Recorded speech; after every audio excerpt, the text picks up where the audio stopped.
fazer tudo isso de um dia para a noite. 640 mil vagas não se abre assim. Então, o ensino à distância faz isso e faz bem feito. Modéstia à parte, nós temos ensino à distância no Instituto Federal de Santa Catarina de alta qualidade, porque tem atividades presenciais, todas as provas são presenciais, vão para o laboratório presencial. Só que a sua aula não é em Florianópolis, mas é em São Miguel do Oeste, numa sala de aula, com um tutor. Então, eu concordo que é preciso haver um pouco mais de rigor na qualidade da avaliação dos cursos à distância, concordo que precisa haver ensino à distância ser ampliado no Brasil, e também não sei se há necessidade de haver curso à distância em engenharia. Não sei. Sinceramente, não sei. E essa discussão tem que ser feita. O curso à distância tem que ser para suprir o que falta, e não para substituir o que tem, porque daí é desperdício também. Mas uma questão séria a ser colocada, é que, às vezes, a gente tem essa interpretação, existe isso. O Brasil começou em 2004, pela primeira vez, virou assunto de Estado a qualidade da educação superior do Brasil, que é a Lei 10.861, que é a lei que cria o Sistema Nacional de Avaliação da Educação Superior. Nós já tínhamos avaliação antes, mas eram sempre circunstanciais, coisas de governo, etc. Agora a gente criou um sistema que ele é autoalimentado e ele pode colaborar. Avaliação da aprendizagem, avaliação do ensino e avaliação das condições de oferta, que é a lógica dos sinais. Então, isso pode ser feito. Quando eu estava no MEC, a gente criou um convênio de colaboração, e eu gostaria que o CONF, o sistema CONF e a CREA, voltasse a atuar com mais efetividade na questão de ajudar a avaliação dos cursos de engenharia do Brasil, emitisse a sua opinião sincera. E nós fizemos esse convênio com 14 conselhos profissionais, e foi excelente, porque pela primeira vez a categoria veio dizer, olha, a gente está desconfiado de que aquele curso é ruim. É claro que o MEC não vai colocar isso na imprensa, isso não vai aparecer assim, porque não podemos execrar alunos, por favor. O MEC não pode dizer que esse curso aqui é ruim na imprensa, não vai dizer isso. Isso é uma responsabilidade social. Mas as ações, aos poucos, vão se juntando em indicadores, e quando é preciso haver uma ação de supervisão, vai acontecendo. Esse é um processo de longo prazo que tem que acontecer. Eu queria retomar a angústia do colega ali, antes de terminar, que não foi o MEC quem criou essa norma surge da pressão da sociedade. É isso assim que surge. As normas, num país democrático, Estado de Direito, funciona assim, gente. Desculpa, não é assim. Eu estava no MEC há pouco tempo, nós criamos várias leis e portarias e diretrizes. Não é assim. A gente ouve as categorias. Talvez fosse a hora... Essa é uma categoria enorme, quase do tamanho da academia. São 630, 640 cursos de engenharia civil no Brasil. Então, é um grupo grande. Se mais profissionais da área começarem a dizer, espera aí, a gente quer que os profissionais vão, talvez o MEC comece a ouvir um pouco mais. Então, como categoria, como sistema, é possível agir. Acho que é possível agir. Eu concordo com a sua angústia. Eu também. Ok.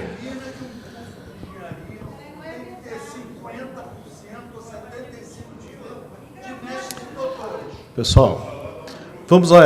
Nós temos um horário. Vamos lá. Sei que vou falar sobre isso depois. Fantástico. Vou falar sobre isso. Vamos passar a última pergunta para a ex-conselheira federal, Yara Nagel. Eu sei que temos duas aqui inscrições. Então, vou abrir as duas para encerrar. Ponto. Ó, passa para o colega e depois para a Yara, e ele responde as duas. Já posso falar? Deixa eu me apresentar. Walter Sarmento, presidente da Bank Bahia, coordenador da Câmara de Engenharia Civil do CREA Bahia. Professor Diniz, parabéns pela sua explanação, é bastante motivadora de reflexões e levantou uma série de questões aqui. Muitas para mim, mas eu vou tocar apenas em uma.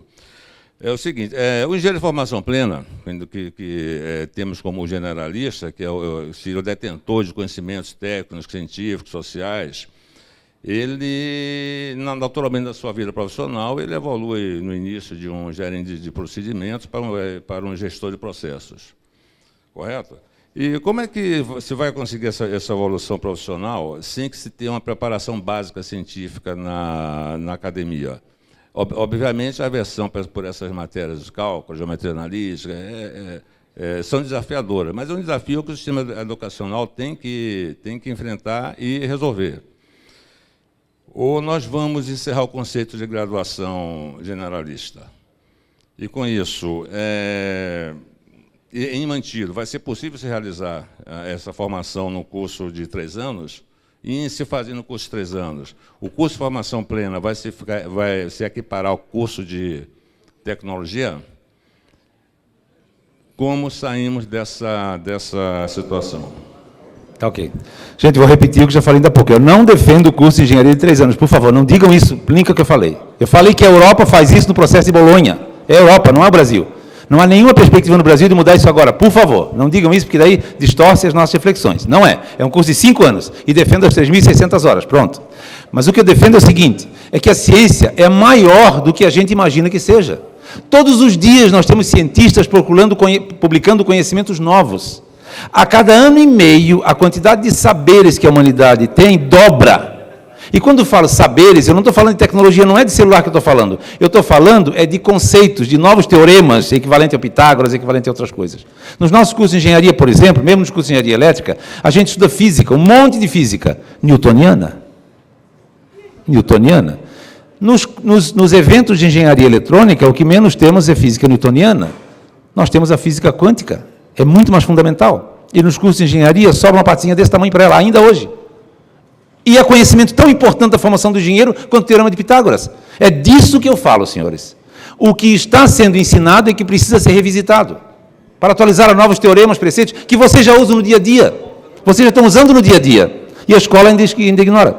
Então, em relação a isso, qual é o conhecimento de física, de cálculo que a gente está utilizando lá? Por que cálculo a gente precisa estudar todas aquelas convoluções, aqueles cálculos lá? Por que não se ensina o aluno a utilizar um programa computacional que faça a simulação?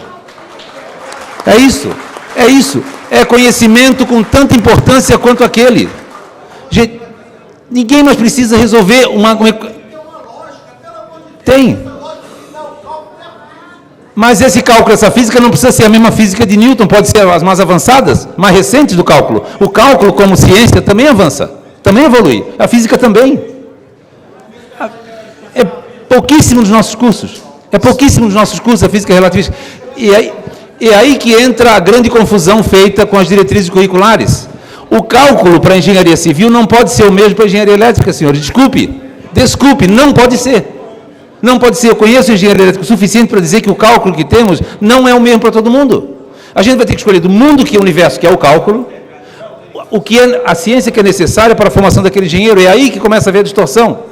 E assim na engenharia civil vai ter um cálculo diferencial integral, a parte inicial igual, mas vai ter um desdobramento diferente do que terá nos outros cursos de engenharia.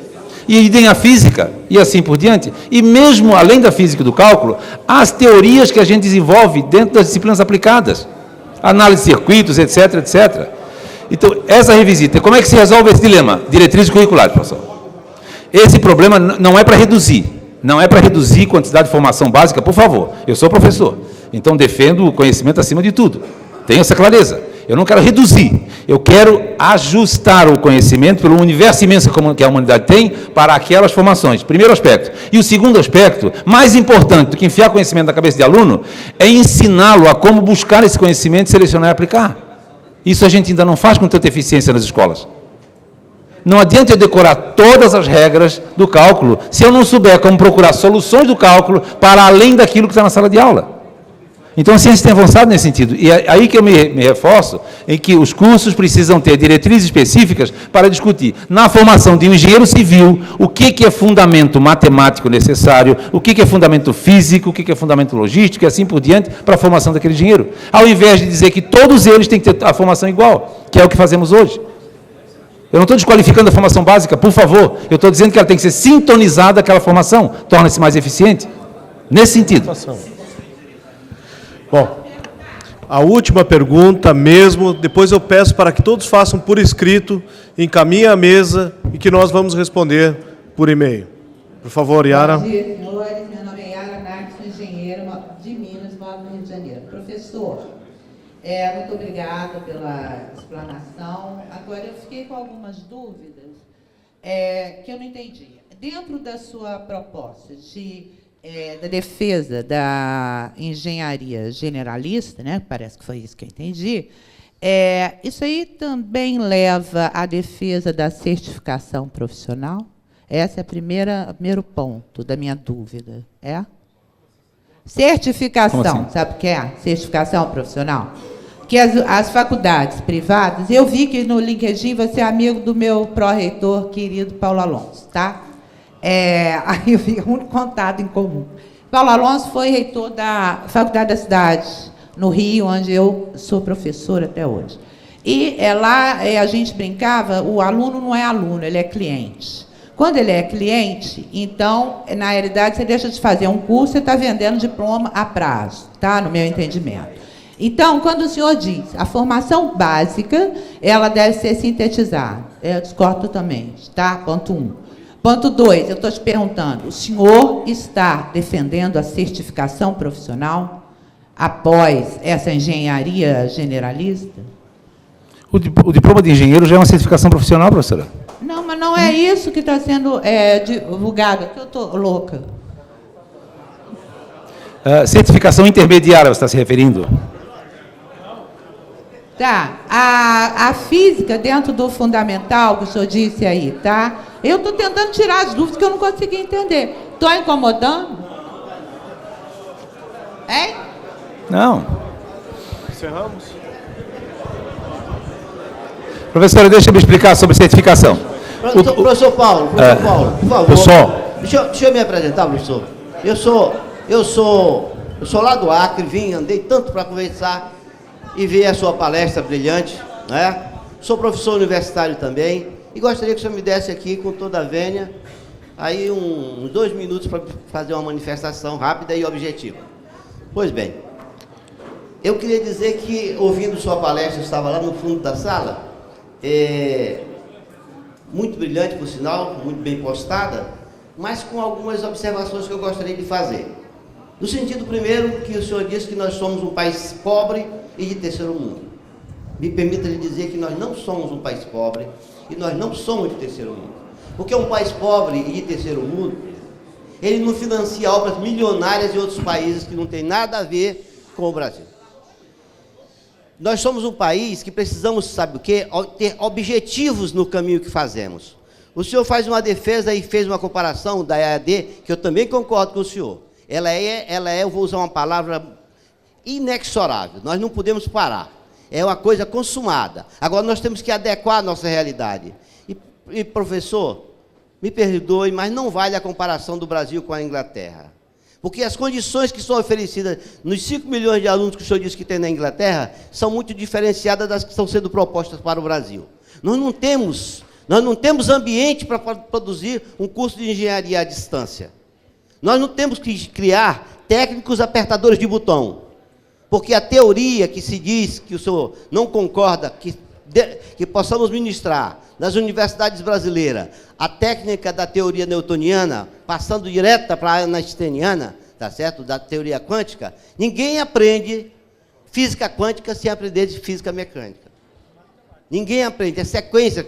Então nós precisamos sim, como o Antônio Carlos estava dizendo, nós precisamos, professor, ter um caminho, e este caminho é uma escada, não se chega no topo dela sem andar pelos degraus. É um erro conceitual que o Ministério da Educação, que aqui o senhor representa, possa imaginar que nós possamos ter um salto de qualidade e tecnologia sem saber os fundamentos deste caminho. Por isso, a condição generalista de ser engenheiro é muito importante, mas nós temos que ser mesmo, tá certo? Ter fundamentos básicos. E na minha universidade, professor, que eu lhe sou muito simpático pelo senhor ter sido superintendente da CESU, a minha universidade, o curso de engenharia elétrica, os fundamentos de matemática são diferentes do fundamento da engenharia civil. São um pouco, tem teorias diferenciadas um pouco, mas o conteúdo da engenharia civil não é miúdo, porque nós temos que criar também, nós temos que criar pesquisadores.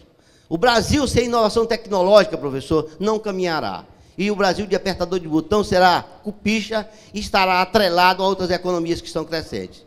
Eu quero lhe agradecer a manifestação, tá certo? E dizer que o senhor manifesta-se muito bem com relação a isso, mas que o Ministério da Educação, antes de liberar cursos de EAD, ele crie condições básicas para que isso seja implementado no Brasil. Obrigado.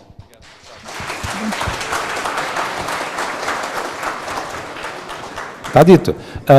Eu queria deixar claro, gente, por favor, eu sou professor, inclusive, de curso de engenharia e de programas de mestrado, inclusive. Então, eu gostaria que, por favor, não parasse nenhuma dúvida sobre o que eu falei. Não distorçam minhas palavras. Eu não disse que quero reduzir o tamanho de curso de engenharia, eu não disse que quero tirar a teoria de curso de engenharia, e eu não disse que quero fazer curso de engenharia AD. Eu não disse isso, por favor, quero que ficasse registrado em ata. Os colegas me conhecem ao ponto de saber disso. Então, eu venho de uma escola, de um instituto, que tem 8 cursos de engenharia, vai ter 16 cursos de engenharia no próximo ano, e a responsabilidade que a gente tem é essa. As reflexões que eu fiz aqui são as reclamações que os senhores têm, que são todas absolutamente procedentes, vão se configurar, vão se realizar quando essa mesma categoria se organizar e propuser a construção de diretrizes curriculares de engenharia civil. E se esse mesmo grupo, que são engenheiros civis do Brasil inteiro, da academia e de fora dela, se reunirem para debater, construir diretrizes de engenharia civil, eu tenho certeza absoluta, com 27 anos de magistério, que posso dizer isso, e já dirigi várias instituições de ensino superior, de que vai ser construído um projeto muito bom de engenharia civil para o Brasil. Com certeza melhor do que temos hoje. Por quê? Porque são aqueles que já são engenheiros civis, discutindo a formação dos engenheiros, que vão trazer esse problema para o Ministério da Educação encaminhar diretrizes. Diretrizes não são feitas pelo Ministério da Educação, nunca são. O Ministério da Educação encaminha o documento ao Conselho Nacional de Educação, que faz um debate nacional e de lá aprova as diretrizes. Todas são feitas assim. Então, por favor, não é construída, não é escrita no gabinete, todas. Pode acompanhar, existe hoje pelo menos 10 processos de diretrizes curriculares em tramitação no CNE, que é um órgão bastante democrático, participativo, sessões abertas sobre diretrizes curriculares. A mais polêmica que tem acontecido lá é do jornalismo, por exemplo, que é um debate monstruoso, né? Que o próprio Supremo Tribunal Federal desqualificou a profissão num acórdão que fez. Então, esse é um debate que está lá e que deve durar tempo. Diretrizes curriculares de engenharia civil não serão também construídas de um semestre para o outro. É um processo que vai durar um bom tempo, talvez 2, 3 anos, normalmente. E sim, todo engenheiro civil, a minha visão de engenheiro é de engenheiro generalista, ser um profissional generalista. Profissional generalista, isso é, ele domina os fundamentos científicos e tecnológicos daquele objeto de estudo. Esse é o conceito simples. E quais são os fundamentos científicos do objeto de estudo? É física, é cálculo, é isso? Que seja, mas que seja discutido a partir do perfil de formação do engenheiro. E é isso que não acontece normalmente na escola hoje. Que a física, o cálculo e todos os conteúdos de um curso de engenharia sejam traçados a partir do perfil profissional que se pensa de engenheiro civil. Por mais óbvio que possa parecer, isso não é o que acontece no Brasil hoje. Não é. Infelizmente, não é. Então, é nesse sentido que eu gostaria que as minhas palavras fossem entendidas, por favor. Não distorçam, eu tenho o maior respeito e admiração pela formação de engenheiros no Brasil, e é algo muito sério no Brasil para a gente ficar também achando que qualquer um pode dar pitaco. Acho que quem pode discutir a formação de engenheiro no Brasil são engenheiros do Brasil. Simples assim. E é essa a possibilidade que temos.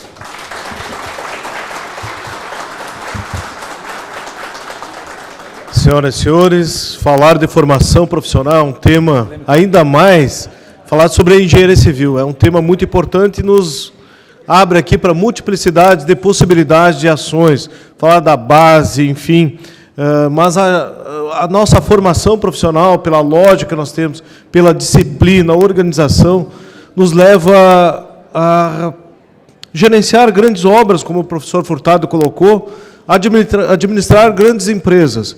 Eu comungo aqui com uma parcela de que o nosso professor Paulo Roberto colocou, não faltam engenheiros no Brasil.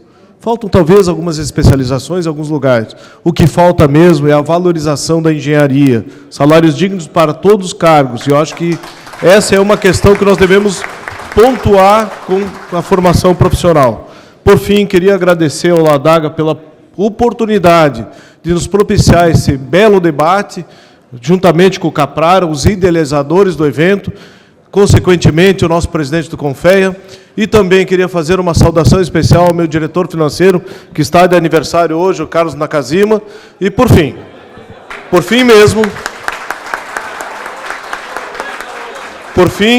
quero parabenizar e dizer ao professor Paulo Roberto Wollinger que é muito bom, sempre é bom escutar pessoas que sabem, que conseguem passar com clareza suas propostas. E ele, sim, no MEC, foi um defensor da engenharia, por isso quero te dar os parabéns pela apresentação e agradecer por esse momento de sabedoria que nós todos pudemos apreciar. Muito obrigado e um excelente trabalho para todos nós. O nosso muito obrigado ao professor Paulo Wollinger, o presidente